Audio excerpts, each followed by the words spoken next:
우선 그 작년도 2024년도에 경기도와 수도권의 어떤 규제 합리화, 그리고 경기도의 낙후된 지역, 또 경기도의 동부 서부 대개발 구상을 적극적으로 추진해 주시고 또 의미 있는 성과를 만들어 주셔서 감사를 드립니다. 제가 연초에 이제 업무 보고를 받으면서 드리고 싶은 얘기는 좀 잘 정리되어 있습니다. 20페이지 보시면은 규제 합리화를 통한 기대 효과에 세 개의 문구로 잘 정리를 해주셨는데요. 경기도의 규제 합리화가 규제만으로 끝나는 것이 아니라 지역의 균형 발전을 이루어 나가고 또 그걸 통해 가지고 이 수도권 대한민국의 성장 동력까지 만들어낼 수 있을 거라고 바라보고 있습니다. 첫 번째 규제 개선 관련해 가지고 말씀을 드리겠습니다. 작년도에 여러 가지 31개 저희 시군을 찾아다니시면서 무엇이 문제이고 그걸 어떻게 해결할 것인가에 대한 다양한 안건들을 만들어 주셨고 또 그 공장 난개발 관련해서 자연보전권역에서 연적 개발을 30만 제곱까지 확대하는 성과까지 이루어졌습니다. 그러면 올해 어떤 부분이 진행돼야 될까에 대한 질문에 대해서 저는 이렇게 생각합니다. 작년도에 해주신 것처럼 이제 31개 시군과 협력해서 과제도 발굴하고 또 그것을 국토부나 정부를 설득할 수 있는 대응 논리도 만들어야 되고요. 또 작년에 해주신 것처럼 도대체 어떤 문제가 있는지에 대한 실증 자료들도 구체화할 필요성이 있습니다. 근데 한 가지 더 부탁을 드리고 싶은데요. 작년에 이제 규제 개선이 됐기 때문에 그걸 근거로 한 실증 사업을 해주시길 좀 부탁드리겠습니다. 작년에 연적 개발을 할 수 있었던 논리는 오히려 규제로 인해서 난개발된 공장을 어떻게 해결할 것인가 그 방법으로서 연적 개발을 6만에서 30만까지 확대를 한 것입니다. 그렇다고 하면은 이제 다시 질문을 하겠죠. 그래 규제가 개선이 됐으면은 이 시장 또는 우리 이 문제가 어떻게 해결될까?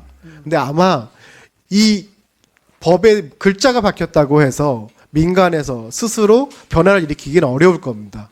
그래서 저는 도시주택실에서 GH 등 공공기관과 함께 이 현재의 문제점을 해결하고 이 규제 개선의 성과가 무엇인지를 설명 또는 실증할 수 있는 사업들이 필요하다고 생각하는데 실장님 생각은 어떠신지요?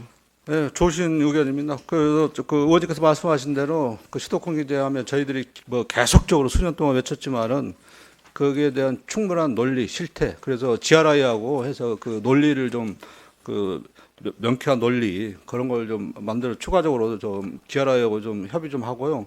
그다음에 조금 전에 말씀한 실증 그거 관련해서는 작년에 노력해가지고 이제 올해 초에 이제 그 6만을 5개 정도 해서 30만까지 연접이 가능하게 됐기 때문에 거기 해당되는 뭐 그 광주, 이천, 여주 이런 데하고 같이 해가지고 거기 한번 산업단지를 사업화 방안을 GH라든지 그런 데가 한번 협의체를 구성해서 한번 협의를 해나가도록 하겠습니다. 네, 감사합니다. 네. 두 번째는 오래되고 그 단순화된 규제로 인해서 경기도에 낙후된 지역이 있습니다. 그런 문제점을 개선하기 위해서 동부와 서부에 대한 대개발 구상 계획을 작년 준비를 해주셨고 이제 올 2월에 발표를 예정되어 있습니다. 하지만 계획만 있다고 해서 또 실현되는 것이 아닙니다. 더구나 이 대개발 구상에 담겨 있는 내용은 굉장히 큰 예산적으로도 큰 사업이기 때문에 민간과의 협력 또 31개 시군과의 협력이 굉장히 중요할 것입니다. 그에 따라서 이 계획을 이 구상을 실현하기 위한 로드맵 그리고 이 로드맵을 함께하기 위한 민간 31개 시군과의 협력할 수 있는 구조체 지금 현재는 그 경기 민간개발지원센터로 되어 있는데요. 이게 하나의 그냥 또 글자로 끝나는 것이 아니라 실제로 작동하고 실현할 수 있는 조직과 역할을 할 수 있도록 실장님께서 많은 그 고민과 좀 지원이 주셔야 될 텐데요. 실장님 생각은 어떠신지요? 네, 좋으신 말씀입니다. 그래서 그 대개발을 이제 실현시키기 위한 로드맵, 그 다음에 시군과의 협력 체계, 그 다음에 거기에 들어가는 이제 개발 사업 지원을 위한 민간개발 협력 지원센터. 그래서 민간개발 지원센터도 지금 작년에 1호, 2호 했고 앞으로 3호, 4호 이렇게 하도록 좀 노력을 하겠습니다. 네. 한 가지만 더 보태겠습니다.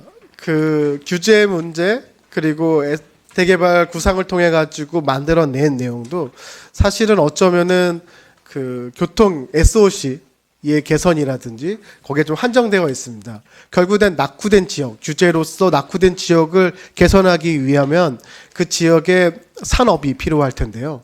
경기도는 이 산업과 관련해서 경기도형 테크노밸리의 여러 경험을 가지고 있습니다. 또 성공적으로 추진도 하셨고요.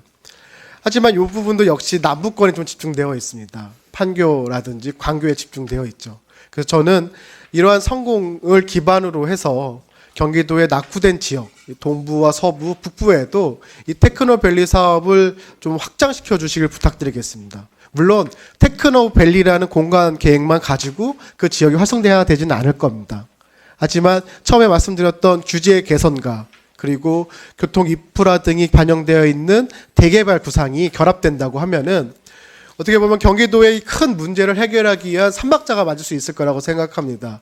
그에 따라서 실장님께서 좀 경기도 낙후된 지역에도 이 테크노밸리를 좀 확장하고 시범 사업을 추진할 수 있는 좀 원동력이 필요할 것 같은데요. 실장님 어떻게 생각하시는지요?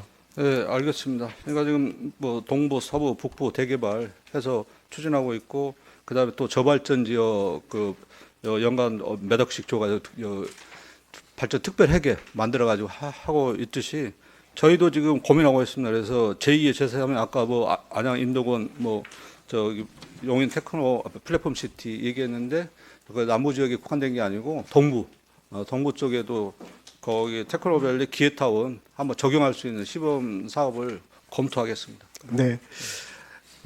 제가 말씀드린 이 세 가지 성과와 과제는 사실은 각각의 부서가 따로 있습니다.